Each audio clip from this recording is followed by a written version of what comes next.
اعوذ باللہ من الشیطان الرجیم بسم اللہ الرحمن الرحیم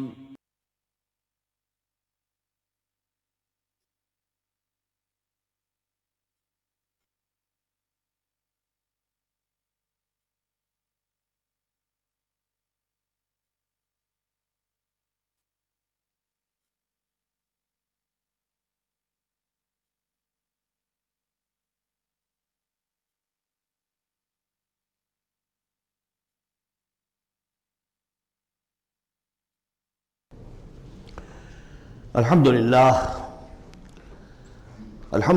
وکفی والصلاة والسلام علی عبادہ الذین اصطفیٰ خصوصاً علی افضلہم وخاتم النبیین محمد الامین وعلی آلہ وصحبہ اجمعین اما بعد فقد قال اللہ تبارک وتعالی کما ورد فی سورة الشمس اعوذ باللہ من الشیطان الرجیم بسم اللہ الرحمن الرحیم والشمس وضحاها والقمر اذا تلاها والنهار اذا جلاها والليل اذا يغشاها والسماء وما بناها والارض وما طحاها ونفس وما سواها فألهمها فجورها وتقواها قد افلح من زكاها وقد خاب من دساها صدق اللہ العظیم رب اشرح لي صدری ویسر لي امری واحلل عقدۃ من لسانی یفقہوا قولی اللہم ربنا الہمنا رشدنا واعذنا من شرور انفسنا اللہم ارنا الحق حقا وارزقنا اتباعہ وارنا الباطل باطلا وارزقنا اجتنابہ اللہم وفقنا لما تحب وترضى اللہم زک انفسنا فإنک خیر من زکاہا اللہم ربنا آنس وحشتنا فی قبورنا وارحمنا بالقرآن العظیم اللہم اجعلہ لنا اماما ونورا وہدا ورحمہ اللہم ذکرنا منہ ما نسینا وعلمنا منہ ما جہلنا وارزقنا تلاوتہ آناء اللیل وآناء النہار واجعلہ لنا حجتا یا رب العالمین آمین۔ کل میں نے اشارہ کر دیا تھا کہ قرآن حکیم میں سورۃ البلد کے بعد چار جو صورتیں ہیں ان کو ایک مشترک عنوان ان کے لیے میں نے تجویز کیا ہے چہار سورہ نور و ظلمت۔ ان چار صورتوں کے شروع میں قسمیں ہیں، چنانچہ پہلی صورت میں قسموں کا حصہ بہت بڑا ہے، جیسے ہم نے پہلے دیکھا تھا سورہ تکویر میں اذا الشمس کورت سے چل کر 13 آیتیں چلی تھیں، اور اس کے بعد ایک آیت آئی تھی جس پر کہ ان سب چیزوں کو جا کر پھر مرکوز کیا گیا، علمت نفس ما احضرت۔ لیکن سورہ انفطار میں صرف 4 آیتوں کے بعد وہ مضمون آیا اور زیادہ کھل گیا۔ وہی ترتیب یہاں ہے۔ اس میں یہ دیکھیے کہ 8 آیتیں آئیں گی کہ جس میں قسمیں ہیں، اور 2 آیتوں میں پھر جواب القسم ہے، کس بات پر قسم کھائی گئی ہے، اور وہ بڑا مرکزی مضمون ہے، بنیادی مضمون ہے۔ اگلی صورت میں سورۃ اللیل میں قسموں والا حصہ کم ہو جائے گا اور وہ بنیادی مرکزی مضمون مزید کھلے گا۔ پھر اس میں سے جو ایک پہلو ہے اس مضمون کا وہ پھر اپنے نقطۂ عروج کو پہنچے گا سورۃ الضحیٰ میں۔ اس طرح تدریجاً یہ مضمون آگے بڑھ کر مکمل ہو رہا ہے۔ والشمس وضحاها، قسم ہے سورج کی اور اس کی دھوپ کی۔ والقمر اذا تلاها، اور قسم ہے چاند کی جبکہ وہ اس کے پیچھے آتا ہے۔ تلاہا، تلا یتلو، پیچھے آنا، فالو کرنا۔ قرآن مجید کی تلاوت کا لفظ بھی اسی لیے، پڑھنے کے لیے تلاوت کیا ہے کہ آپ اس کے ٹیکسٹ کو فالو کر رہے ہوتے ہیں۔ بسا اوقات انگلی بھی ساتھ چلتی ہوتی ہے، جو زیادہ ماہر نہیں ہوتے ان کو دیکھا ہوگا کہ وہ کہیں ایسا نہ ہو کہ اس سطر کو چھوڑ کے اس پہ آ جائے، انگلی ساتھ چلاتے ہیں۔ اور اسی سے پھر یہ کہ اس کا اس قدر معنی پیدا ہو گئے کہ قرآن مجید پڑھنے کا جو حقیقی مقصد ہے اسے فالو کرنا ہے، اس پر عمل کرنا ہے، اس کا اتباع کرنا ہے۔ اس اعتبار سے بہترین لفظ جو ہے وہ اختیار کیا گیا، لیکن لغوی معنی اس کے کیا ہے؟ کسی کے پیچھے آنا۔ تو قسم ہے سورج کی اور اس کے دھوپ چڑھنے کی، اور قسم ہے چاند کی جبکہ اس کے پیچھے آتا ہے۔ والنہار اذا جلاھا، اور قسم ہے دن کی جبکہ وہ اس کو روشن کر دیتا ہے۔ اگرچہ شکل تو یہ ہے کہ سورج سے دن روشن ہوتا ہے، لیکن یہاں اس میں بہت لطیف نکتہ پیدا کیا ہے کہ دن ہوتا ہے تو ہمیں سورج نظر آتا ہے، تو گویا کہ دن نے سورج کو نمایاں کیا ہے، اس لیے کہ آگے اس کا ہم بدن آ رہا ہے وَاللَّيْلِ إِذَا يَغْشَاهَا، اور قسم ہے رات کی جب کہ وہ اس کو یعنی سورج کو ڈھانپ لیتی ہے۔ سورج کو رات نے ڈھانپ لیا، دن نے گویا کہ اس کو نمایاں کر دیا۔ وَالسَّمَاءِ وَمَا بَنَاهَا، اب دیکھیے جوڑے جوڑے آ رہے ہیں یہ سورج اور چاند، دن اور رات۔ وَالسَّمَاءِ وَمَا بَنَاهَا، اور قسم ہے آسمان کی اور جو اسے بنایا، تعمیر کیا۔ وَالْأَرْضِ وَمَا طَحَاهَا، اور قسم ہے زمین کی جب کہ اس کو پھیلا دیا، بچھا دیا، بچھونا بنا دیا۔ وَنَفْسٍ وَمَا سَوَّاهَا، اور قسم ہے نفس انسانی کی اور جو اس کو بنایا اور درست کیا، اس کو نک سک سے درست کیا، اس کا تسویہ کیا، اس کو سنوارا۔ فَأَلْهَمَهَا فُجُورَهَا وَتَقْوَاهَا، یہاں تک کہ اس کے اندر نیکی اور بدی کا علم الہامی طور پر رکھ دیا، الہام کر دیا اسے، اس کا فجور بھی اور اس کا تقوی بھی۔ اب یہاں قسم کھائی گئی قد افلح من زکاہا وقد خاب من دساہا، جس نے بھی اپنے نفس کو پاک کر لیا وہ کامیاب ہو گیا، اور جس نے اسے مٹی میں دفن کر دیا وہ ناکام ہو گیا۔ اصل مضمون یہ ہے مرکزی دو آیات کہ انسان کے پاس کوئی ایک امانت ہے، اس کا ایک نفس ہے جو اللہ نے اسے دیا ہے۔ اس نفس کو جس نے پاک کر لیا، سنوار لیا، بنا لیا، جس کے لیے ہم مختلف الفاظ استعمال کرتے رہے ہیں، تعمیر سیرت، تعمیر خودی، کریکٹر بلڈنگ، ایک انسان اپنی شخصیت کو بناتا ہے۔ تو جس نے تو صرف بنانا، لیکن اس کے علاوہ پاک کرنا، بنانا اس معنی میں کہ تمام رذائل سے اس کو پاک کیا جائے اور فضائل سے اسے سنوارا جائے، اسے منور کیا جائے، مزین کیا جائے۔ تو جس نے اپنے نفس کو پاک کر لیا، مزین کر لیا، فضائل سے مرصع کر لیا، مسجع کر لیا، وہ کامیاب ہو گیا۔ خواہ یہاں پر اس کے پاس جائیداد نہ بنی ہو، دولت اس کے پاس جمع نہ ہوئی ہو، دنیا والے اس کو جانتے بھی نہ ہو، وہ غیر معروف آدمی ہو، کچھ بھی ہو، یعنی ایک معیار ہے کامیابی ناکامی کا جو ہم لوگوں کے سامنے رہتا ہے۔ کامیاب کون ہے؟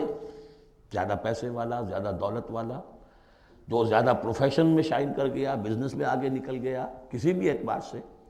لیکن اس میں زور ہے قد افلح من زکاہا، اصل میں کامیابی اور فلاح تو اس کی ہے۔ اور یہ فلاح کے لفظ پر ہم غور کر چکے ہیں سورہ مومنون کے شروع میں، کہ یہی جو انسان کی اندرونی شخصیت ہے، انا یا خودی، جسے ہم کہتے ہیں سیلف، جس کو کہ پروفائڈ نے سیلف قرار دیا ہے، اس سیلف کو اپنی اڈ اور لیبیڈو کے تسلط سے آزاد کرانا اور پھر اس کو بلڈ کرنا، اس کو ڈیولپ کرنا، تعمیر خودی، یہی علامہ اقبال کا فلسفہ ہے۔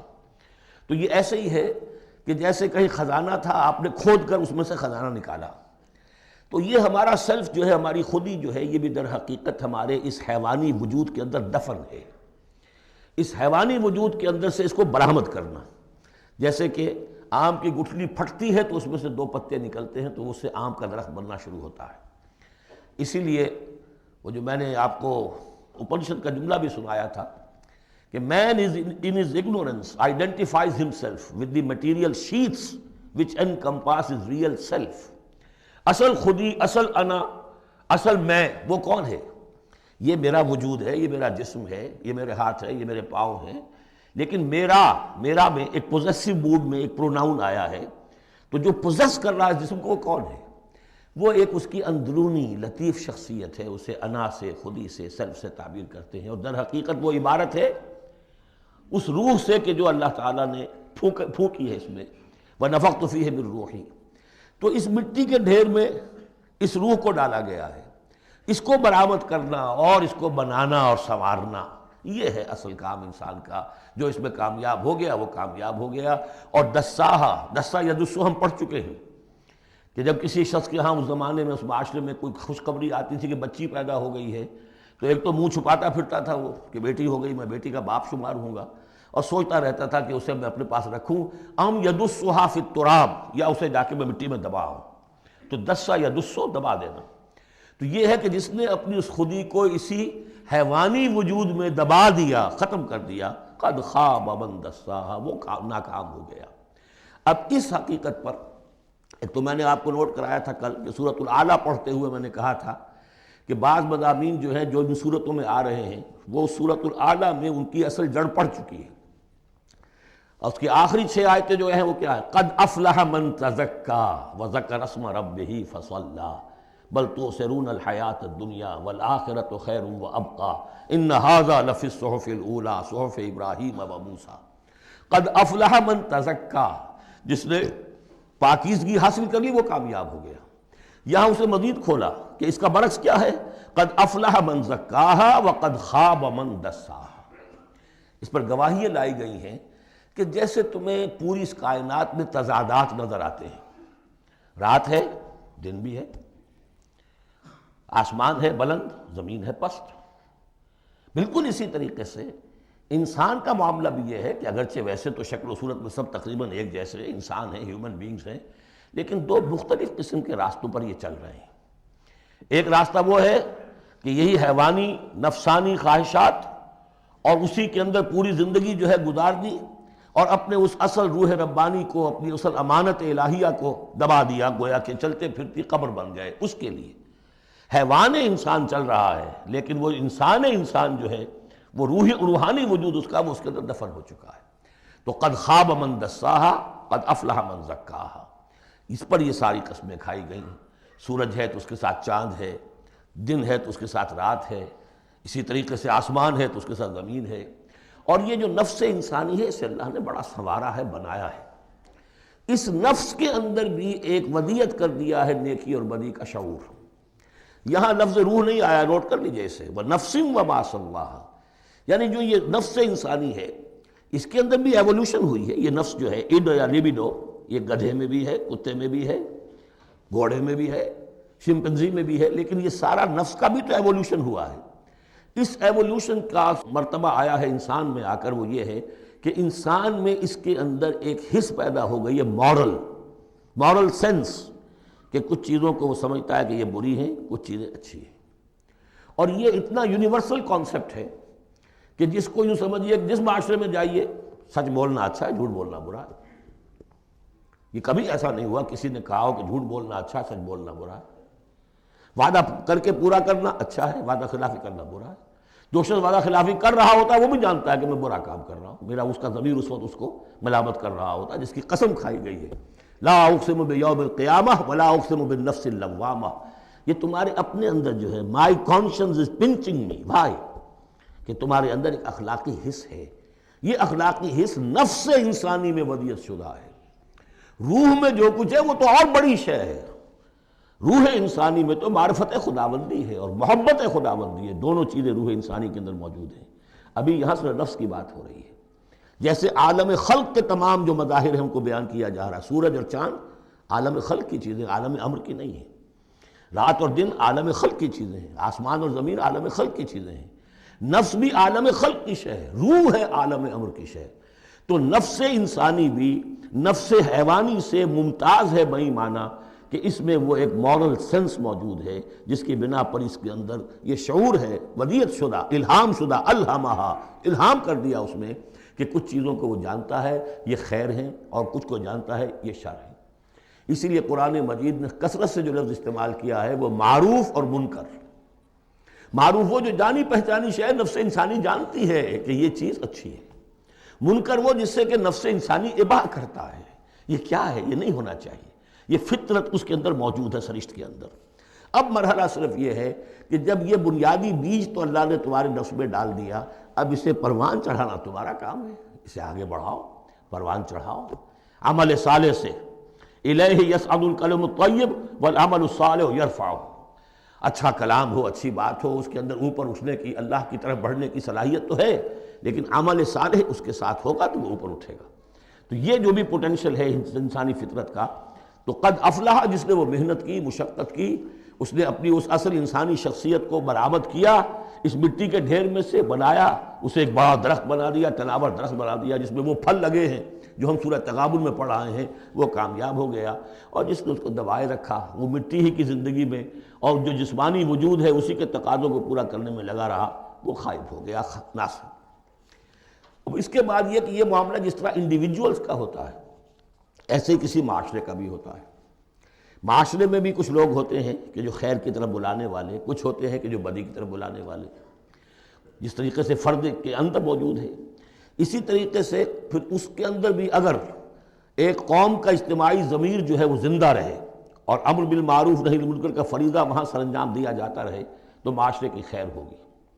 اور اگر اخلاقی حزب بحیثیت مجموعی اس درجے کمزور ہو جائے کہ قوم کا اجتماعی ضمیر مردہ ہو جائے اور پھر اسے حص ہی نہ رہے، وائے ناکامی متائے کارواں جاتا رہا، کارواں کے دل سے احساس زیاں جاتا رہا، وہ احساس ہی نہ رہے اجتماعی سطح پر کہ یہ بدی ہے اور یہ برا کام ہے، یہ منکر ہے، تو پھر وہ تباہ ہوتی ہے۔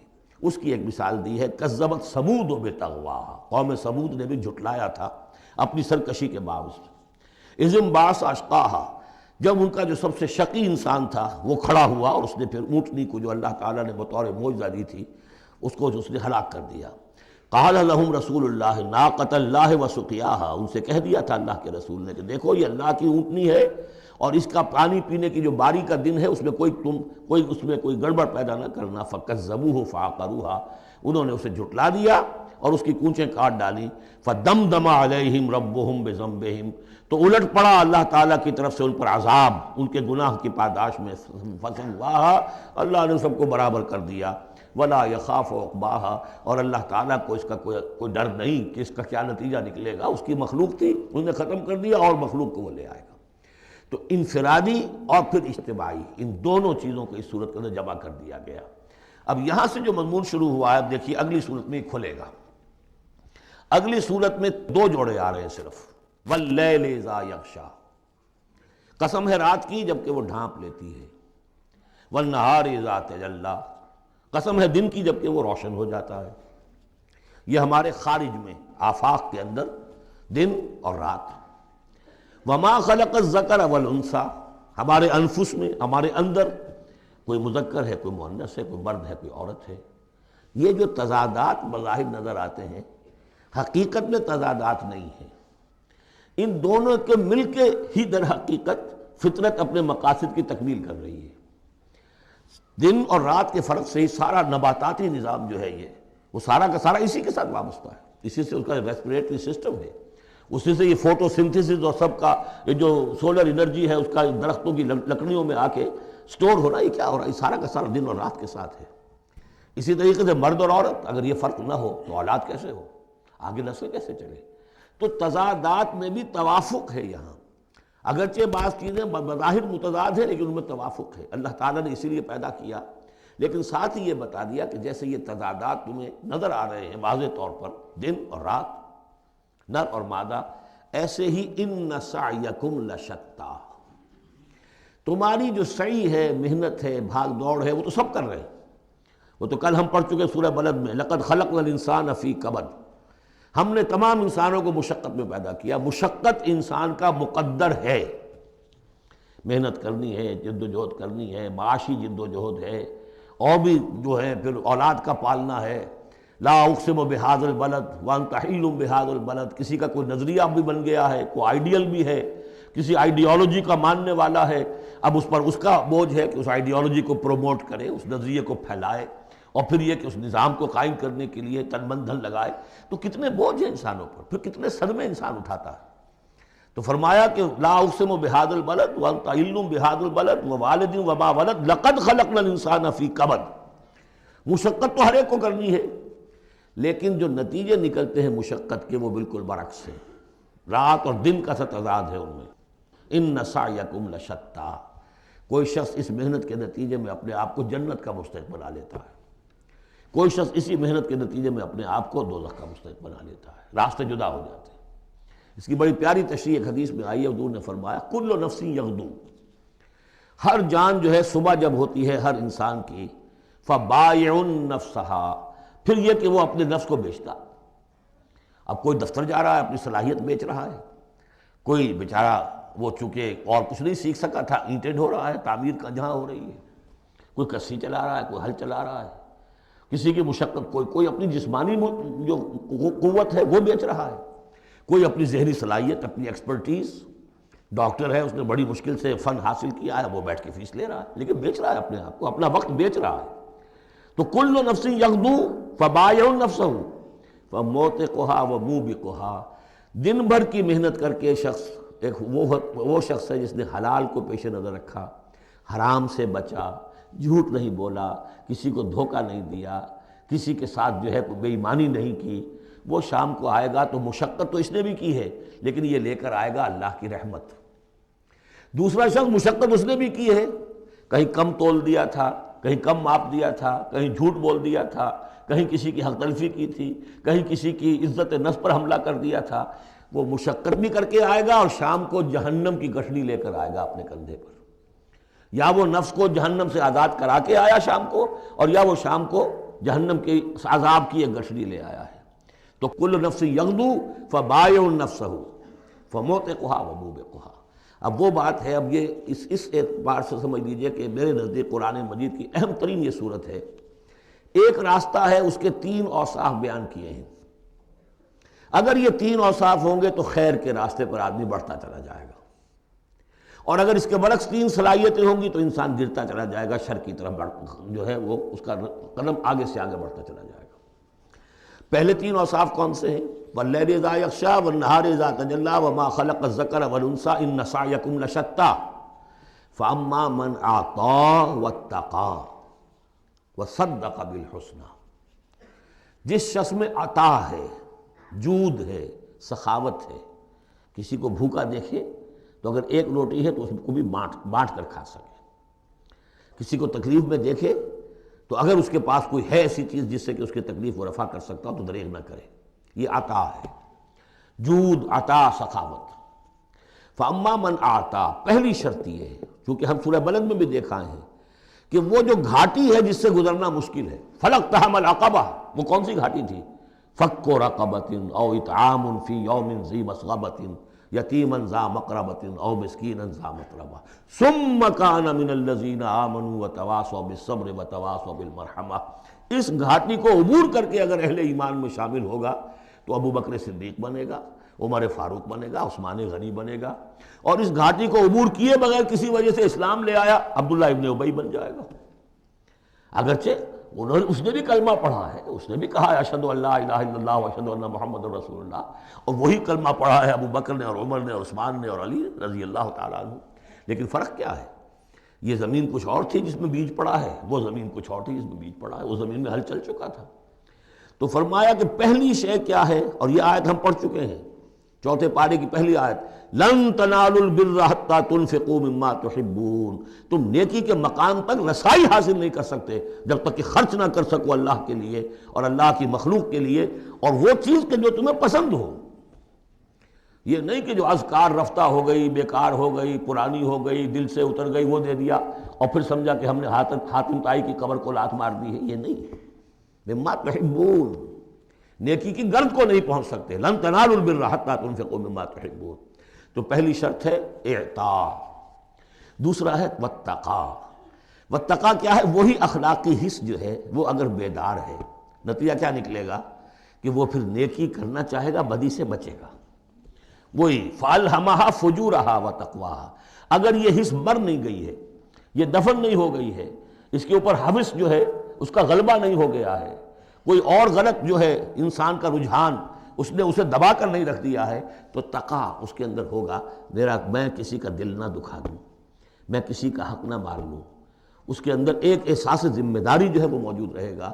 اور تیسری شرط وصدق بالحسنى، جو بھی اچھی بات اس کے سامنے رکھی جائے اور اس کا دل گواہی دے دے کہ ہاں بات ٹھیک ہے، فوراً قبول کرے، تصدیق کرے۔ اس وقت یہ نہ کرے کہ یہ میں اگر مان لوں گا تو فلاں چیز چھوڑنی پڑ جائے گی، یہ اگر مان لوں گا تو فلاں کام کرنا پڑ جائے گا، یہ اگر مان لوں گا تو فلاں شخص ناراض ہو جائے گا، یہ اگر مان لوں گا تو مجھے یہ نقصان ہو جائے گا۔ اگر یہ سوچ کر رک گیا تو فیل ہو جائے گا۔ بلکہ یہ کہ جب دل نے گواہی دے دی کہ ہاں ٹھیک ہے، حق ہے، صحیح ہے، فوراً کہو دیکھیے جی آپ کی یہ بات، یعنی اس کو سمجھیے پریکٹیکلی، اگر آپ کسی بحثی میں بھی مبتلا ہو گئے کسی کے ساتھ، اور پھر یہ ہے کہ آپ نے کسی وقت محسوس بھی کر لیا کہ پلڑا اس کا بھاری ہے، بات اس کی صحیح ہے، لیکن ایک یہ کہ اڑے ہوئے، اب کیسے مان لوں میں کہ میں ہار گیا۔ ایک یہ کہ شخص کہے ٹھیک ہے صاحب آپ کی یہ بات مجھے بالکل دل کو لگی ہے، ٹھیک ہے، ابھی اور غور کریں گے، سوچیں گے، چلیں گے آگے اور اس مسئلے پر، لیکن یہ بات آپ کی ٹھیک ہے۔ اس سے انسان کے اندر جو ہے پھر وہ ہم آہنگی پیدا ہوتی ہے، بات آگے بڑھتی ہے۔ لیکن یہاں سمجھ لیجیے کہ بنیادی طور پر یہ تین اوصاف ہیں. فاما من آتا، بخل نہ ہو، اتقا اور اس کے اندر یہ اخلاقی حس بیدار ہو. نمبر 3، جو اچھی بات سامنے آئے اس کی تصدیق کر دے. فَسَنُيَسِّرُهُ لِلْيُسْرَىٰ، تو ہوتے ہوتے ہم آسانی سے، اب یہ لفظ بھی آ چکا تھا سورہ علق میں، وَنُيَسِّرُكَ لِلْيُسْرَىٰ، میں نے کہا تھا اس لفظ کو یہاں نوٹ کر لیجئے اور یہیں سے یہ بات آگے کھلے گی. فَسَنُيَسِّرُهُ لِلْيُسْرَىٰ، جس شخص میں یہ تین اوصاف ہوں گے ہم انہیں رفتہ رفتہ رفتہ رفتہ سب سے اونچی اور سب سے اچھی جو آسانی والی شاید منزل ہے جنت، وہاں پہنچا دیں گے. اب اس کے برعکس دیکھیے ترتیب. وَأَمَّا مَن بَخِلَ، اعطاء کے مقابلے میں بخل آ گیا. وَاسْتَغْنَىٰ، بے پرواہ ہے، اسے پرواہ ہی نہیں. دریا کو اپنی موج کی طغیانیوں سے کام، کشتی کسی کی پار ہو یا درمیان رہے، ہمیں سے کیا غرض ہے؟ وہ تو اپنی اس میں دھن میں لگے جا رہے ہیں. کسی کا دل مسل دیا، کسی کے جذبات کے اوپر جو ہے ٹھیس پہنچا دی، کسی کو کچھ کر دیا، کسی کا مال ہڑپ کر لیا، کسی کو اور کسی طرح سے اس کی عزت کے اوپر جو ہے کوئی حملہ کر دیا، چلے جا رہے. استغنا، انہیں یہ احساس ہی نہیں ہے کہ کوئی نیکی اور بری کا معاملہ بھی ہے اور مجھے سیدھے راستے پر چلنا ہے، برائی کے راستے پر نہیں. وَكَذَّبَ بِالْحُسْنَىٰ، اچھی بات پیش کی جائے جھٹلا دے. دل گواہی دے چکا ہے کہ بات اچھی ہے لیکن پھر جھٹلا دے، کسی تعصب کی وجہ سے، کسی ضد کی وجہ سے، تکبر کی وجہ سے، ہٹ دھرمی کی وجہ سے. فَسَنُيَسِّرُهُ لِلْعُسْرَىٰ، تو ایسے شخص کو ہم آہستہ آہستہ تدریجاً سب سے بڑی مشکل یعنی جہنم میں پہنچا دیں گے. تو یہ گویا کہ اب دو راستے، اِنَّ سَعْيَكُمْ لَشَتَّىٰ، تمہاری جد و جہد جو ہے زندگانی کی، ان کے یہ دو رخ ہے. اگر تو یہ ہے اما من اعطا واتقا وصدق بالحسنى، اگر یہ تینوں چیزیں بتمام و کمال موجود ہوں تو وہ شخص صدیق بنے گا، ابو بکر صدیق بنے گا رضی اللہ تعالی عنہ، ان کے نقش قدم پر چلنے والا ہوگا. اور اگر ان تینوں میں کوئی چیز کمی ہے تو کہیں بیچ میں لٹک جائے گا، اور تینوں ہی نہیں ہے تو معلوم ہوا کہ وہ بدترین خلائق ہوگا پھر، جس کا کہ سب سے بڑا کردار جو قرآن مجید میں آتا ہے وہ ابو لہب ہے. ابو جہل جو ہے وہ بدترین نہیں تھا، اچھی طرح سمجھ لیجئے. وہ تو جب آج ہم پڑھیں گے، جب سورہ علق آئے گی تب اس کے کردار کا نقشہ سامنے آئے گا. اس کی شخصیت بڑی اونچی شخصیت تھی بعض اعتبارات سے. میں سنا چکا ہوں، انہیں صاف مانا تھا کہ محمد جھوٹ نہیں کہہ رہے، جو کچھ کہہ رہے ہیں صحیح کہہ رہے ہیں، لیکن میں نہیں مان سکتا. اس کا مطلب ہے ہمیشہ کے لیے ہم بنو امیہ جو ان کے غلام ہو جائیں گے، بنو ہاشم کے. یہ میرے لیے قبول نہیں. صاف تو کہا نا کم سے کم، give the devil his due. اسی طریقے سے جس باطل دین کا وہ علمبردار تھا اس کے لیے اس نے اپنی گردن کٹوائی ہے، قربانی دی ہے اس نے. ابو لہب نے 2 مرسنریز بھیج دیے، تم چلے جاؤ، میں تمہیں پیسے دے دوں گا، تم جاؤ، تم لڑاؤ میری جگہ پر. اس لیے کہ اس میں وہ بات نہیں تھی، اس میں مردانگی تھی. کوئی وجہ تھی کہ حضور نے 2 شخصوں کو برابر تولا ہے، عمر ابن الخطاب اور عمر ابن ہشام میں سے اللہ کسی ایک کو میری جھولی میں ڈال دے. کوئی وجہ تھی نا، آخر دونوں کو کیسے کیا ہے؟ اگر کہیں وہ بھی ایمان لایا ہوتا تو عمر ابن الخطاب کی طرح کا مسلمان ہوتا، پھر وہ اس طرح کا ڈھیلا مسلمان نہ ہوتا، وہ عبداللہ ابن ابی والا مسلمان نہ ہوتا. تو یہ شخصیتوں کا معاملہ ہوتا ہے. تو جس میں تینوں اوصاف نہیں ہے وہ گیا بدترین خلائق، جس میں کچھ ہے وہ پھر کچھ دیر لگا کے آ جائے گا، کچھ وقت لگے گا اسے. لیکن یہ 3 اوصاف ہی ہیں تعمیر سیرت کے اس اعتبار سے کہ جو فیصلہ کن ہیں. فَأَمَّا مَنْ أَعْطَىٰ وَاتَّقَىٰ وَصَدَّقَ بِالْحُسْنَىٰ فَسَنُيَسِّرُهُ لِلْيُسْرَىٰ وَأَمَّا مَنْ بَخِلَ وَاسْتَغْنَىٰ وَكَذَّبَ بِالْحُسْنَىٰ، بالکل اپوزٹ چیزیں. فَسَنُيَسِّرُهُ لِلْعُسْرَىٰ وَمَا يُغْنِي عَنْهُ مَالُهُ إِذَا تَرَدَّىٰ، اور اس نے جو مال جمع کیا ہوگا اپنے لیے وہ قطعاً کام نہیں آئے گا جب اسے گرایا جائے گا، گڑھے میں جب گرے گا جہنم کے. إِنَّ عَلَيْنَا لَلْهُدَىٰ، دیکھو انسانوں ہمارے ذمے ہے صرف ہدایت پہنچا دینا. یہ اب اللہ تعالیٰ اپنے ذمے لے رہے ہیں، یہ ہمارے ذمے ہے کہ تمہیں راستہ دکھا دیں، سجھا دیں. یہ سجھا دینا ہمارے ذمے ہے. اس کے لیے ہم نے تمہیں جبلی ہدایت بھی دی ہے، اس کے لیے ہم نے تمہارے اندر اخلاقی حس بھی رکھ دی ہے، اس کے لیے ہم نے اپنی روح تم میں پھونکی ہے، اس میں ہماری معرفت اور محبت موجود ہے. اور پھر ان تمام چیزوں کی تکمیل کے لیے ہم نے نبی بھیج دیے، رسول بھیج دیا، کتابیں نازل کر دی. ہم نے اپنا ہدایت کا جو فرض تھا وہ ادا کر دیا. ان علینا للہدیٰ وَإِنَّ لَنَا لَلْآخِرَةَ وَالْأُولَىٰ، پھر ہمارے ہی لیے ہے اختیار آخرت کا بھی اور اولا کا بھی، دنیا کا بھی. پھر فیصلہ ہم کریں گے کہ کون اب اس قابل ہو گیا ہے کہ دنیا کو ان کے بوجھ سے پاک کر دیا جائے، زمین کو ان کے بوجھ سے آزاد کر دیا جائے، پوری قوموں کو ملیہ بیٹ کر دیا جائے. فیصلہ کرتے ہیں۔ وہ پڑھ چکے پچھلی صورت میں، فَدَمْدَمَ عَلَيْهِمْ رَبُّهُمْ بِذَنبِهِمْ فَسَوَّاهَا، ایسے ہے کہ جیسے کسی باغ میں سے کوڑا کرکٹ جمع کیا جائے اور پھر اسے آگ دکھا دی جائے، اس لیے کہ اس باغ کے لیے بدنما داغ ہے۔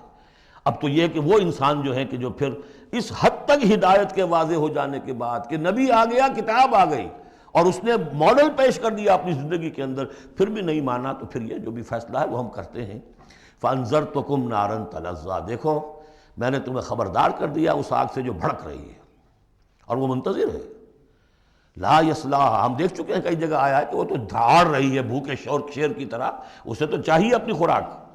لا یصلاھا الا الاشقی، نہیں پڑے گا اس میں مگر وہی جو بہت ہی بدبخت ہے۔ کیوں؟ کم بدبخت تو اگر ہوتا معاملہ تو اور ہوتا، یہ محمد کے آنے کے بعد بھی صلی اللہ علیہ وسلم جس کی حقیقت نظر نہیں آئی تو اس سے بڑا بدبخت تو کوئی ہے ہی نہیں۔ اس لیے کہ اگر کچھ اندھیرا ہو، کچھ روشنی ہو، آدمی ٹھوکر کھا جائے، چلیے بھائی کچھ اندھیرا بھی تھا، جھٹپٹا تھا، پوری روشنی نہیں تھی، نصف النہار پر سورج چمک رہا ہو اور آپ ٹھوکر کھائیں تو پھر قصور کس کا ہے؟ تو آپ کا ہے۔ اس اعتبار سے اب بعثت محمدی کے بعد صلی اللہ علیہ وسلم جس شخص نے اپنے آپ کو محروم رکھا وہ اشقا ہے۔ لا یصلاھا الا الاشقی الذی کذب وتولی، جس نے جھٹلایا ہے اور منہ پھیر لیا ہے۔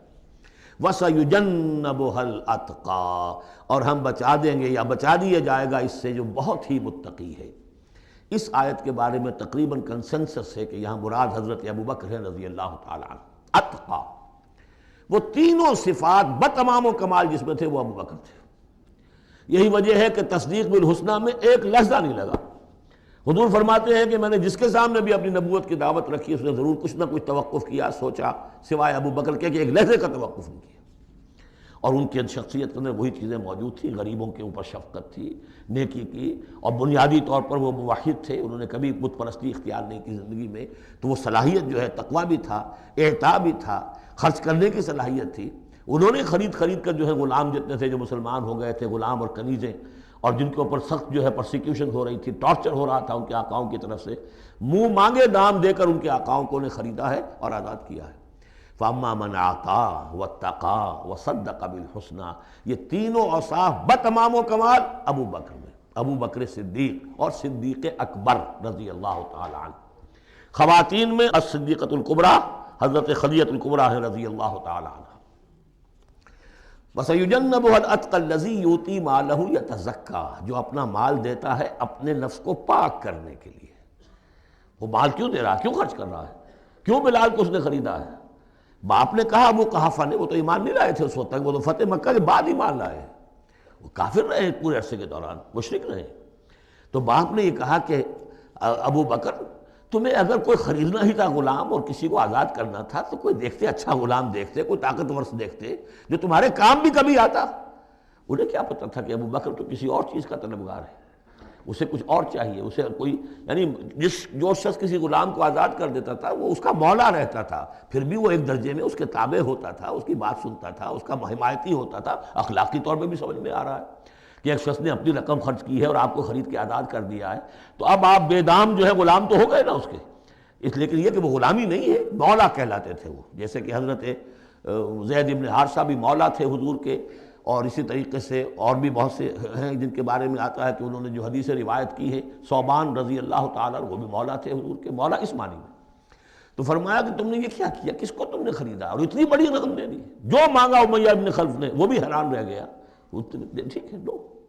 الذی یؤتی مالہ یتزکیٰ وما لأحد عندہ من نعمۃ تجزیٰ، اور ایسا نہیں ہے کہ کسی اور کا اس پر کوئی احسان ہو جس کا وہ بدلہ چکا رہا ہو، نہیں، الا ابتغاء وجہ ربہ الاعلیٰ، صرف اپنے بلند و بالا پروردگار کی رضا جوئی کے لیے وہ خرچ کر رہا ہے۔ وَلَسَوْفَ يَرْضَىٰ، اور وہ ان قریب راضی ہو جائے گا۔ یہ ان قریب راضی ہو جائے گا کون؟ اللہ بھی راضی ہو جائے گا اور ابو بکر بھی راضی ہو جائیں گے، رضی اللہ عنہ ورضوا عنہ، جیسے ہم خطبے میں بھی کہتے ہیں رضی اللہ تعالی عنہ وارضاہم، اللہ تعالیٰ بھی راضی ہو جائے ان سے اور اللہ ان کو راضی بھی کر دے، ان کو بھی اتنا اجر و ثواب دے۔ وَلَسَوْفَ يَرْضَىٰ، اور میرے نزدیک یہاں مراد حضرت ابو بکر ہیں، اس کا میں ثبوت آپ کو اگلی صورت میں دوں گا۔ اب دیکھیے پہلی صورت میں آیا تھا قد افلح من زکاہا وقد خاب من دساہا، 8 آیتیں تھیں، وہ تھیں قسموں پر مشتمل، لیکن اصل مضمون کیا تھا؟ نفس انسانی میں نیکی اور بدی کا شعور ودیت کر دیا ہم نے۔ اب جس نے اس کو بنا لیا، سنوار لیا، وہ کامیاب، جس نے اس کو دبا دیا، مٹی میں دفن کر دیا، وہ ناکام۔ اگلی صورت میں آگے راستہ بتا دیا۔ سنوارنے کا راستہ کیا ہے؟ اعطاء، تقویٰ، تصدیق بالحسنہ۔ ان عادتوں کو کلٹیویٹ کرو اپنے اندر، تو یہ راستہ جو ہے تمہارا جائے گا صدیقیت کی طرف اور اللہ تعالیٰ کی رضا کی طرف۔ اس کے برعکس اور صاف بخل، استغنا، پرواہ نہیں، کیا خیر کیا شر، کوئی پرواہ نہیں، اپنی خواہشات کو پورا کرنا ہے، اپنی اشتہا جو ہے اس کو پوچھ کے شہوت کو پورا کرنا ہے، حرام سے حلال سے، اس سے کوئی بحث نہیں۔ اور یہ کہ بات سچی آئی، اچھی آئی اور دل نے گواہی دے دی، پھر بھی اس کو رد کر دیا، تو وہ دوسری منزل پہ نکل جاؤ گے۔ اب یہ جو پہلی منزل تھی اس کا نقطہ عروج کون ہے؟ ایک تو ابو بکر آ گئے اس میں، اور ان سے بلندتر رتبہ کس کا ہے؟ محمد الرسول اللہ صلی اللہ علیہ وسلم، معراج انسانیت۔ اب جو دو صورتیں آ رہی ہیں ان کا سارا تعلق کلیتاً محمد الرسول اللہ کے ساتھ ہے۔ یہ سیرت النبی کے اعتبار سے بھی بہت اہم ہیں دو صورتیں۔ بعض اعتبار سے جو صوفیانہ اس میں مسائل آئے ہیں، اور عام طور پر ہمارے مفسرین، ایسے مفسرین خصوصاً جدید دور کے کچھ ریشنلسٹ قسم کے لوگ، وہ تو ان مطالب کی گرد کو بھی نہیں پہنچے۔ ہمارے جو پرانے مفسرین ہیں، چونکہ ان کا ذوق جو ہے وہ ان کے اندر، وہ ذوق بھی اندر ہے موجود ان کے اندر، اسلام کے اور دین کے باطنی حقائق، قرآن کے باطنی حقائق کا، تو میں اس کے حوالے سے چند چیزیں آپ کو بتاؤں گا۔ سورۃ الضحیٰ کا اس کا جو شان نزول ہے وہ یہ ہے کہ کچھ دنوں کے لیے، ایک تو بالکل شروع میں جو رک گئی تھی فترت وحی، اس کے علاوہ پھر ایک موقع آیا ہے کہ کچھ عرصے کے لیے بہت دن گزر گئے، حضرت جبرائیل نہیں آئے، اور آپ کے اوپر ایک شدید قسم کی جو ہے وہ پریشانی طاری ہو گئی۔ کچھ لوگوں نے بھی طعنہ دینا شروع کر دیا، کچھ عرصے سے محمد تم نے کوئی نئی وحی نہیں سنائی، کیا ہوا تمہارا شیطان کیا چلا گیا بس؟ اب کوئی ایسا بھی بتایا گیا کہ ایک دفعہ کئی متواتر کئی راتوں تک آپ رات کو اٹھے نہیں، تو کہا وہ تمہارا شیطان تمہیں چھوڑ گیا ہے۔ کوئی ساتھ کے رہنے والی عورت جو تھی کہ رات میں نے سنی نہیں تمہاری کوئی پڑھنے کی جو تم پڑھا کرتے تھے، شاید شیطان تمہیں چھوڑ گیا ہے۔ خود آپ کو جس قدر ایک اشتیاق رہتا تھا کہ وہی آئے اور آپ کی وہ روح کو جو ہے مزید اور غذا اور تر و تازگی جو ہے وہ مسلسل ملتی رہے، اس کی وجہ سے یہاں تک آتا ہے کہ حضور فرماتے ہیں کہ اس درجے میں رنج اور غم میں تھا کہ میں سوچتا تھا کہ میں پہاڑ کے اوپر چڑھ کر اپنے آپ کو گرا دوں۔ بربنائے طب بشری، اس درجے حضور کے اوپر جو ہے یہ شاخ گزر رہا تھا کہ وہی کیسے بند ہو گئی۔ اور اس میں یہ بھی تھا کہ اللہ ناراض تو نہیں ہو گیا، کیا مجھ سے کوئی خطا تو ایسی نہیں ہو گئی؟ یہ سبب کیا ہوا ہے؟ یہ ہے وہ کیفیت کہ جس کے اندر یہ آیتیں نازل ہو رہی ہیں۔ اور اب آپ اس کو سمجھ لیجئے کہ اس کا نفسیاتی اور انسان کی باطنی کیفیات کے ساتھ کیا تعلق ہے۔ انسان پر دو طرح کی کیفیات طاری ہوتی رہتی ہیں، جیسے میں نے پہلے ایک دفعہ آپ کو بتایا صدیق اور شہید کے درمیان جو فرق ہے بنیادی، کہ کچھ بنیادی طور پر لوگ ایکسٹروورٹس ہوتے ہیں، کچھ بنیادی طور پر انٹروورٹس ہوتے ہیں۔ ایکسٹروورٹس کھیل کود بھاگ دوڑ، لوگوں سے ملنا جلنا، گفتگو ہے، اسے دھکا دے دیا، اس سے مذاق کر لیا، اسی میں وہ خوش رہتے ہیں، بڑے مگن رہتے ہیں، تنہائی انہیں کاٹ کھانے کو دوڑتی ہے۔ اور ایک انٹروورٹس ہوتے ہیں کہ وہ مجلس وغیرہ کو نہیں ہوتے، اپنے تنہائی میں کہیں بیٹھے ہیں، غور و فکر کر رہے ہیں، سوچ بچار کر رہے ہیں، انہیں وہ مجلس سے زیادہ اپنا گوشہ تنہائی جو ہے وہ زیادہ عزیز ہوتا ہے۔ تو یہ دو مزاج اللہ نے بنائے ہیں۔ اسی طرح ہر انسان کے اوپر آلٹرنیٹلی کچھ کیفیات آتی ہیں، جس کو ہم کہتے ہیں میرا موڈ آف ہے، ایک طرح کا قبض سا ہو جاتا ہے طبیعت میں بندش سی ہوتی ہے، کسی وقت اسی شخص کے اندر پھر انشراح سا ہو جاتا ہے، پھر ہنسنے بولنے کو جی چاہتا ہے، گفتگو کرنے کو جی چاہتا ہے۔ تو یہ کیفیت جب انسان کی روحانی زندگی سے متعلق ہو جائے تو اس کو پھر صوفیہ نے نام دیا قبض اور بسط۔ کبھی طبیعت میں انشراح ہے، انبساط ہے، طبیعت جو ہے وہ آمادہ ہے، ہر چیز میں روشنی کا پہلو آدمی دیکھ رہا ہے، ہر چیز کے اندر آپ کو معلوم ہے ایک تاریک رخ بھی ہوتا ہے کسی معاملے کا اور روشن رخ بھی ہوتا ہے، اس وقت انسان روشن رخ کو دیکھتا ہے۔ اور ایک وقت میں آتا ہے کہ طبیعت میں بندش سی لگ گئی ہے، جیسے اندر کوئی پکڑ لیا کسی نے، اب طبیعت جو ہے وہ بھی اپنے اندر وہ انقباض محسوس کر رہی ہے، اور پھر آدمی پیسیمسٹک ہو جاتا ہے، نا امید سا ہوتا ہے، پھر اسے ہر معاملے کا تاریک پہلو زیادہ نظر آنے لگتا ہے۔ تو یہ قبض اور بسط کی کیفیات ہیں۔ جب کبھی قبض کی کیفیت ہو، قاضی ثناء اللہ پانی پتی رحمۃ اللہ علیہ نے تفسیر مظہری میں لکھا ہے کہ قبض کی کیفیت میں اس صورت کا پڑھنا تریاق ہے۔ جس طرح حضور صلی اللہ علیہ وسلم کے لیے گویا کہ اس وقت جو وحی کا بند ہو جانا تھا وہ گویا کہ ایک طرح کے انقباض اور قبض کی کیفیت پیدا ہوئی تھی، اس میں اب اللہ تعالیٰ فرما رہے ہیں والضحیٰ، قسم ہے دن کے دھوپ چڑھنے کے وقت کی، واللیل اذا سجا، اور قسم ہے رات کی جبکہ وہ چھا جائے یا ساکن ہو جائے، سجا کے دونوں معنی ہیں سکون۔ اب دیکھیے ان دونوں کو کیوں لائے؟ اس لیے کہ صبح ہے، حرکت ہے، برکت ہے، چلنا ہے، دوڑنا ہے، ہر شخص جا رہا ہے، ادھر جا رہا ہے، ادھر جا رہا ہے، رات کو سکون ہو گیا، تاریکی چھا گئی اور شور ہنگامہ ختم ہو گیا۔ لیکن یہ رات اور دن دونوں ضروری ہیں انسان کے لیے، یہاں کا نظام چلانے کے لیے۔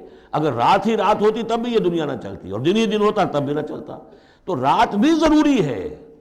اسی طریقے سے نفس انسانی کے لیے کبھی کبھی قبض کا وقفہ بھی ضروری ہے۔ آپ اسے یہ نہ سمجھیں کہ اللہ تعالیٰ ناراض ہو گیا، یہ بھی ہماری تربیت کا ایک یوں سمجھیے کہ ایک جز ہے۔ ما ودعک ربک وما قلی، آپ کے رب نے آپ کو رخصت نہیں کیا ہے، نہ ہی وہ آپ سے ناراض ہوا ہے۔ وللآخرۃ خیر لک من الاولی، اور اس کے بعد جو وقت آئے گا اس قبض کے بعد وہ پہلی سے بھی بہتر ہوگا۔ اور میں حیران ہوتا ہوں کہ کیسے غالب نے وہ بات کہی ہے کہ جو بالکل ترجمانی ہے اس کی، رکتی ہے میری تباہ تو ہوتی ہے رواں اور، یعنی یہ کہ جب میری طبیعت کے اوپر کبھی کبھی رکاوٹ سی آ جاتی ہے، اب شعر جو ہیں اچھے نازل نہیں ہو رہے، لیکن جب وہ رکاوٹ سے میں نکلتا ہوں، اس قبض سے نکلتا ہوں، رکتی ہے میری تباہ تو ہوتی ہے رواں اور، اس لیے کہ اس قبض کے بعد جب مرحلہ آتا ہے انبساط کا اور انشراح کا تو وہ ایک قدم آگے ہوتا ہے، آدمی اس پہلی کیفیت سے ایک درجہ جو ہے اس کا بڑھ چکا ہوتا ہے۔ وَلَلْآخِرَةُ خَيْرٌ لَكَ مِنَ الْأُولَىٰ، یقیناً پچھلی ہر گھڑی، ہر ساعت اور ہر قبض کے بعد آنے والا انبساط آپ کے لیے پہلے سے اونچا درجہ لے کر آئے گا۔ وَلَسَوْفَ يُعْطِيكَ رَبُّكَ فَتَرْضَىٰ، ان قریب آپ کا رب آپ کو اتنا کچھ دے گا، اتنا کچھ دے گا، آپ کی محنتوں کے وہ نتائج سامنے آئیں گے کہ آپ راضی ہو جائیں گے۔ اب دیکھیے پچھلی صورت ختم ہوئی تھی وَلَسَوْفَ يَرْضَىٰ، یہاں ہے وَلَسَوْفَ يُعْطِيكَ رَبُّكَ فَتَرْضَىٰ، صرف ضمیر کا فرق ہے، چونکہ صدیق پر وحی نہیں آتی براہ راست خطاب نہیں کیا جا سکتا، وہاں وہ صیغہ جو ہے وہ غائب کا ہے وَلَسَوْفَ يَرْضَىٰ، اور چونکہ نبی وہ ہے جس پر وحی آ رہی ہے، براہ راست مخاطب ہے، تو وَلَسَوْفَ يُعْطِيكَ رَبُّكَ فَتَرْضَىٰ، آپ کا رب اتنا کچھ دے گا کہ آپ راضی ہو جائیں گے۔ اب یہ کہ اسی قبض کی حالت میں پھر اللہ تعالیٰ اپنے احسان جتا رہا ہے، اور یہ بہترین ہے۔ کبھی طبیعت پر ڈپریشن ہو اس طرح کی اور قبض کی کیفیت ہو تو آدمی یاد کرے کس کس مرحلے پر اللہ نے میری دستگیری فرمائی، کن کن مراحل پر اللہ تعالیٰ نے مجھے مشکلات سے نکالا، اس سے وہ حوصلہ بڑھتا ہے۔ اور اس کو بھی سمجھیے کہ اسی انداز میں الم یجد کا یتیما فآویٰ، یہ سیرت النبی کے بڑے اہم حصے ہیں جو اس میں آ گئے ہیں۔ آپ کی پیدائش یتیمی میں، پوسٹیومس چائلڈ، باپ تو پہلے فوت ہو چکا ہے، 6 سال کی عمر میں والدہ گئی، 8 سال کی عمر میں دادا گئے، اور وہ یعنی جو آپ نے دیکھا ہے ابتدائی زمانہ زندگی کا تو وہ یتیمی کا۔ الم یجد کا یتیما فآویٰ، کیا اس نے اے محمد آپ کو نہ پایا کہ آپ یتیم تھے، پھر پناہ دی، آپ کے لیے بندوبست کیا، دادا کے دل میں جو شفقت ڈالی، پھر آپ کے تایا زبیر کے دل میں جو شفقت ڈالی۔ عبد المطلب کے بعد فوراً ابو طالب کا نام آتا ہے، حالانکہ یہ غلط ہے تاریخی اعتبار سے۔ عبد المطلب کے بعد کافی عرصے تک زبیر جو آپ کے تایا تھے وہ سرپرست تھے، پھر ان کے انتقال کے بعد ابو طالب کا معاملہ آیا، لیکن ان کو بیچ میں سے غائب کر دیا گیا ہے۔ بہرحال اللہ تعالیٰ جو بھی کسی کے دل میں ڈالتا ہے، آخر ابو طالب کے دل میں محبت ڈالی تو کس نے ڈالی؟ وہ ہم پڑھ چکے ہیں سورہ طٰہٰ میں، وَأَلْقَيْتُ عَلَيْكَ مَحَبَّةً مِّنِّي، حضرت موسیٰ علیہ السلام کی موہنی صورت کے اوپر اللہ تعالیٰ فرماتے ہیں ہم نے اپنی محبت کا پرتو ڈال دیا کہ تمہیں دیکھنے کے بعد وہ قتل کرنے کے ارادے سے باز رہ گئے، ان کے ہاتھ شل ہو گئے، ایسی موہنی صورت اسے قتل کر لیں۔ وَأَلْقَيْتُ عَلَيْكَ مَحَبَّةً مِّنِّي وَلِتُصْنَعَ عَلَىٰ عَيْنِي، یہ ہوا ہے۔ تو فرمایا الم یجد کا یتیما فآویٰ ووجدک ضالا فہدیٰ، اور پھر جب آپ شعور کی پختگی کو پہنچے اور غور و فکر کا مرحلہ آیا، حقائق میں انسان کو سوچ بچار کا مرحلہ آیا، اور آپ کو دیکھا کہ آپ تلاش حقیقت میں سرگرداں ہیں تو ہدایت دی۔ وہ آگے آ جائے گا، بہت قریب پہنچ گئے ہم، اقرأ بسم ربک الذی خلق، وہ مرحلہ جب آئے گا۔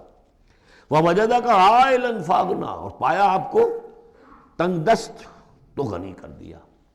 کس طرح سے راستہ پیدا کیا ہے۔ خدیجہ الکبریٰ رضی اللہ تعالی عنہا نے جو بھی ان کے آپ کے محاسن دیکھے کتنی گرویدہ ہوئی ہیں، بڑے بڑے سردار قریش کے جو ہے ان سے نکاح کے خواہش مند تھے، انہوں نے خود جو ہے اپنی لونی کے ذریعے سے پیغام دیا ہے حضور کو۔ تو یہ ساری چیزیں جو ہیں ان کی ساری دولت جو ہے وہ پوری کی پوری انہوں نے لا کر حضور کے قدموں میں ڈال دی ہے۔ وَوَجَدَكَ عَائِلًا فَأَغْنَىٰ فَأَمَّا الْيَتِيمَ فَلَا تَقْهَرْ۔ تو اے نبی تقاضے ان تینوں چیزوں کے کیا ہیں؟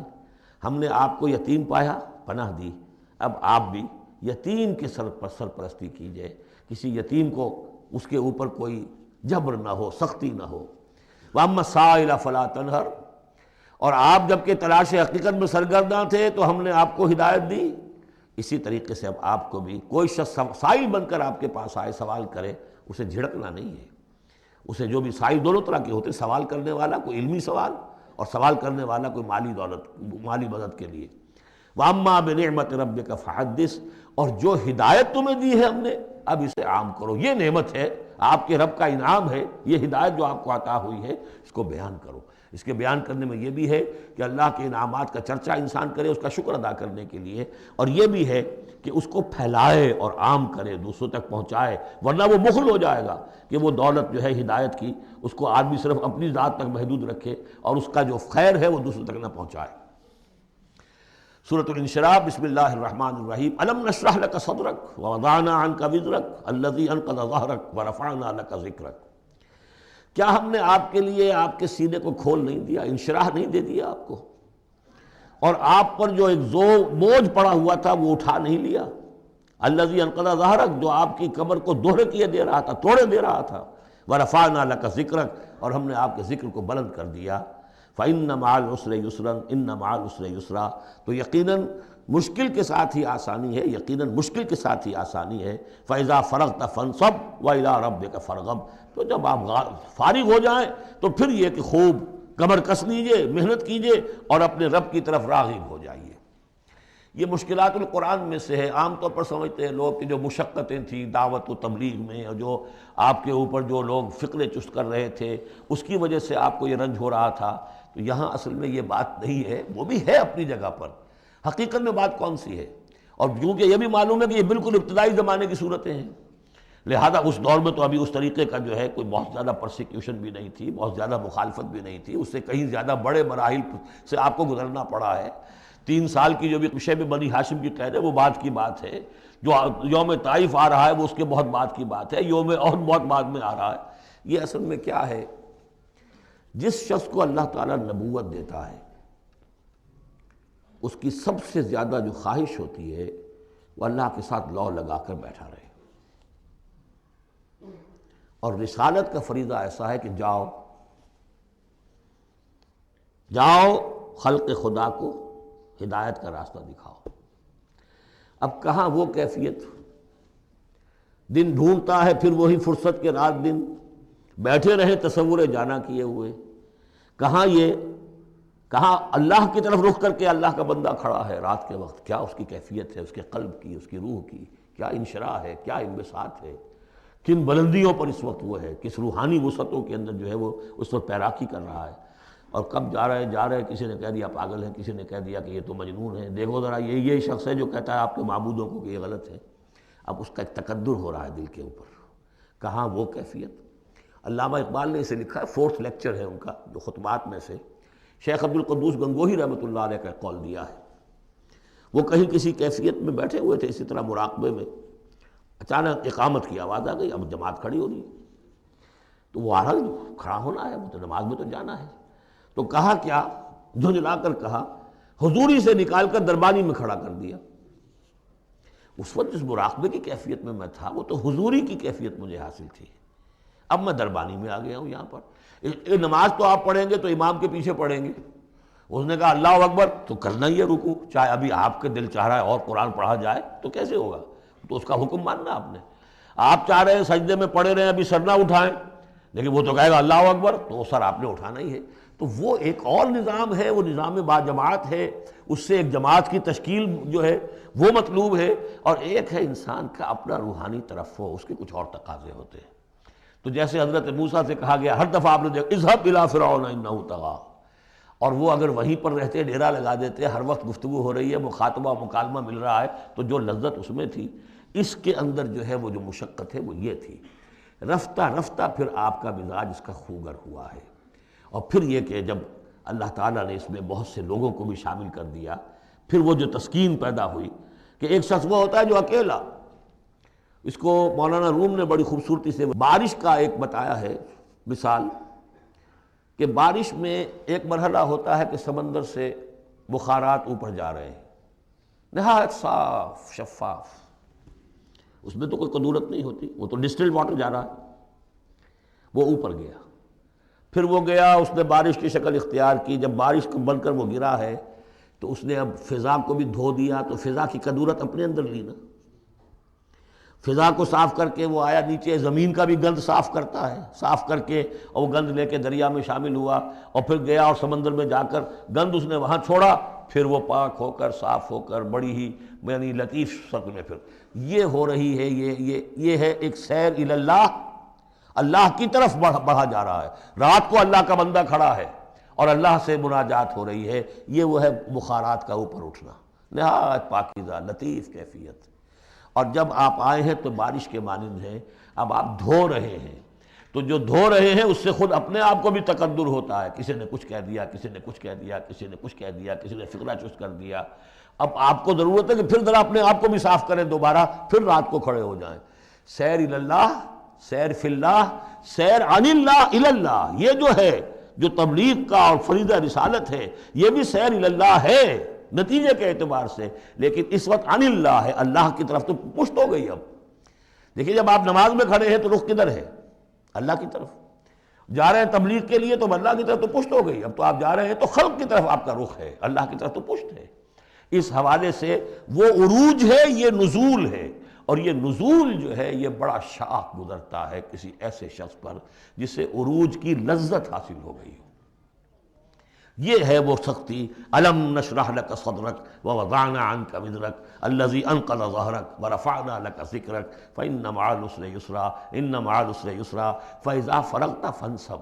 اے نبی وہ وقت آ جائے گا، آپ اپنے اس فرض منصبی سے جب فارغ ہو جائیں گے، جب اللہ کا دین غالب آ جائے گا، پھر آپ یکسو ہو کر وہ جو آخر میں آیا اذا جاء نصر اللہ والفتح ورأيت الناس يدخلون في دين الله افواجا فسبح بحمد ربك واستغفر انه كان توابا، پھر آپ ہمہ وقت اسی کام میں لگ جائیے۔ اور اسی لیے حضور نے اس وقت آخری فیصلہ کیا، اللہم فی الرفیق الاعلی، بس اب میں فارغ ہوا اور اب میں مزید تاخیر نہیں چاہتا۔ حالانکہ نبیوں کو یہ آپشن ملتا ہے، اگر آپ ابھی چاہیں تو اور رہ سکتے ہیں دنیا میں، یہ آپشن ملا ہے۔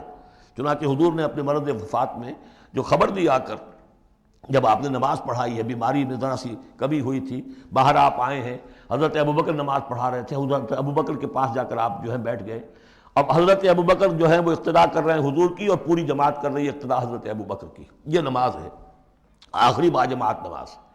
اس میں حضور نے فرمایا اللہ نے اپنے بندے کو ایک آپشن دی ہے، ایک اختیار دیا ہے، وہ چاہے تو، اب جو ایگزیکٹ الفاظ یاد نہیں ہے، نتیجہ اس کا یہی ہے کہ چاہے تو ابھی دنیا میں اور رہے، تو بندے نے اللہ کو قبول کر لیا ہے۔ حضرت ابوبکر رو پڑے، اور لوگ حیران ہوئے، رو کیوں رہے ہیں؟ یہ میں تو کوئی بات ایسی ہے نہیں۔ ان کی سمجھ میں آ گیا تھا کہ آپ نے اپنے انتقال کی خبر کر ہمیں دے دی۔ تو یہ فیصلہ اللہم فی الرفیق الاعلی، یہ جو شاخ گزر رہا تھا نا، یہ جو دنیا کے اندر معاملہ دعوت و تبلیغ، یہ اس روحانی جو ربط ہوتا ہے اللہ کے ساتھ، اس کے اعتبار سے اس میں رکھنا پڑتا ہے، کہاں وہ کیفیت، کہاں یہ کیفیت۔ اور اس کی وجہ سے جلدی آپ نے فرمائی، میں سمجھتا ہوں کہ اگر ابھی جو لوگ، یہ اتنا عظیم انقلاب برپا ہوا تھا عرب میں، اور یہ رأیت الناس يدخلون فی دین اللہ افواجا، ان کی ابھی بڑی تربیت کی ضرورت تھی۔ یہ تربیت کے مراحل ابھی ان کے پورے نہیں ہوئے تھے۔ یہ تو صرف مکہ اور مدینہ کے لوگ تھے جو آپ کی تربیت سے اس طریقے سے بہرہ اندوز ہوئے اور ان مستفید ہوئے۔ یہ جو پورا عرب جو ہے ایمان لے آیا، اور ان کو تو آپ کی تربیت کا ابھی وقت نہیں ملا۔ بہرحال جب یہ کام ہو چکے گا اے محمد، تو بس پھر آپ ہمہ وقت اللہ کی طرف متوجہ ہو جائیے۔ سورۃ التین، بسم اللہ الرحمن الرحیم۔ یہ سورت بھی نفسیاتی فلسفیاتی اعتبار سے بہت اونچی ہے، اور وہ کیا ہے سمجھ لیجئے۔ جب کبھی اللہ کا بندہ کوئی جس کی اخلاق کی حس بیدار ہو، بات وہیں سے چل رہی ہے، اخلاقی حص الہمہا فجورہا و تقواہا۔ وہ اگر کسی بگڑے ہوئے معاشرے میں بیٹھ کے دیکھتا ہے کہ ہر جگہ پر خود غرضی ہے، ظلم ہے، ہر جگہ پر ہم دیکھ رہے ہیں جھوٹ ہے، دھوکہ ہے، فریب ہے، زیادہ بیان کرنے کی ضرورت ہی نہیں، خود ہمارا جو معاشرہ ہے اس کی بہت بڑی مثال موجود ہے، شاید بڑی ہی نمائندہ جو مثال ہے دنیا کے اندر اس چیز کی، اس پہ کوئی غور کر رہا ہے تو غور کر کے بالآخر بسا اوقات انسان اس درجے پر پہنچتا ہے کہ انسان ہے ہی بہت حقیر اور بہت گندی مخلوق، اس میں خیر ہے ہی نہیں، خیر کا کوئی پہلو نہیں۔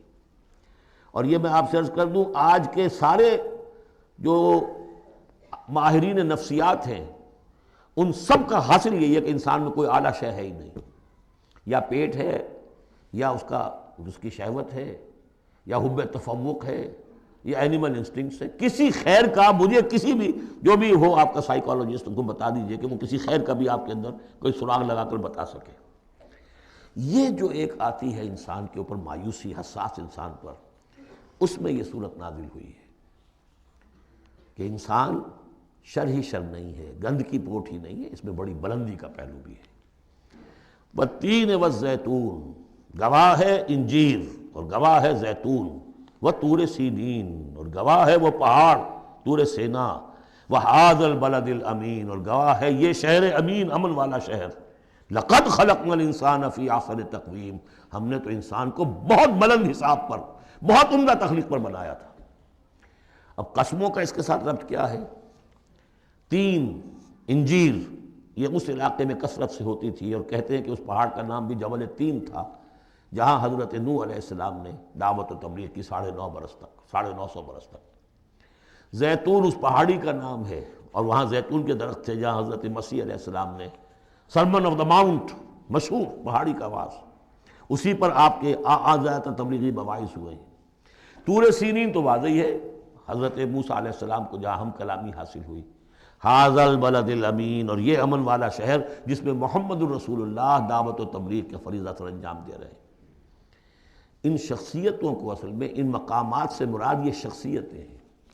اگر کسی کا خیال یہ ہے کہ انسان میں کوئی خیر ہے نہیں تو دیکھیں ہمارے بندے نوح کو، یاد کریں ہمارے بندے عیسیٰ کو، یاد کریں وہ بھی تو انسان تھا، موسیٰ جو رب سے ہم کلام ہوا تھا، اور دیکھ لیں اس بندے محمد کو صلی اللہ علیہ وسلم جو اس بلد امین میں نظر آ رہا ہے۔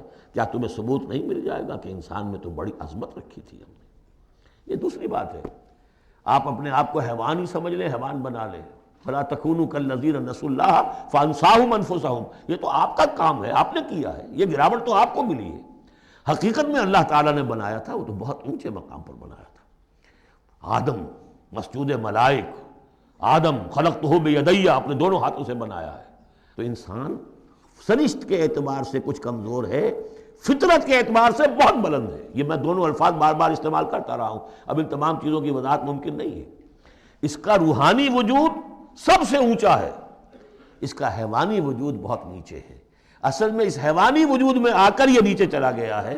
والتین والزیتون وطور سینین وھذا البلد الامین لقد خلقنا الانسان فی احسن تقویم، ہم نے انسان کو بنایا تھا بہترین حساب سے۔ ثم رددناہ اسفل سافلین، اب اسے اس جسد حیوانی میں ڈال کر در حقیقت نیچے پہنچا دیا گیا ہے۔ تو اب کیا کرنا ہوگا؟ اب اوپر اٹھنا ہوگا۔ اوپر اٹھنے کے لیے محنت کرنی پڑتی ہے۔ الا الذین آمنوا وعملوا الصالحات، اب یہ ایمان اور عمل صالح ہے جو تمہیں اس پستی سے نکال کر اوپر لے آئے گا۔ جس مقام پر تم پیدا کیے گئے ہو اس مقام تک پہنچنے کے لیے پہلی محنت کیا ہے؟ آپ کے شعور اور ذہن کی آزمائش ہے کہ اللہ کو پہچانتے ہو یا نہیں، اور دوسری محنت عمل صالح ہے۔ الا الذین آمنوا وعملوا الصالحات فلہم اجر غیر ممنون، تو ان کے لیے تو اجر و ثواب ہوگا جو اس کا سلسلہ کبھی منقطع ہی نہیں ہوگا۔